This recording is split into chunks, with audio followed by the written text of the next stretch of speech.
Halkani waa Gaacir Media. Dhageystayaasheena iyo daawadayaasheena sharafta badan. Soo dhawaada wararkeena. Qodobada wararkeena ugu waaweyn waxaa ka mid ah. Dowladda Mareykanka ayaa gadaal ka riixaysa isku day ay Taiwan ku ballaarinayso ka qayb qaadashadeeda kaalinteeda qaramada midoobay. Dowladda Mareykanka ayaa rabta Taiwan inay kaalin weyn ku lahaato qaramada midoobay dhexdeeda.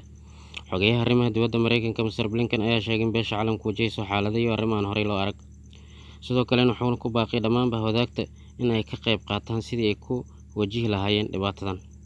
Tani oo ka mid tahay ayuu yiri shacab 24 milyan oo ku nool Taiwan.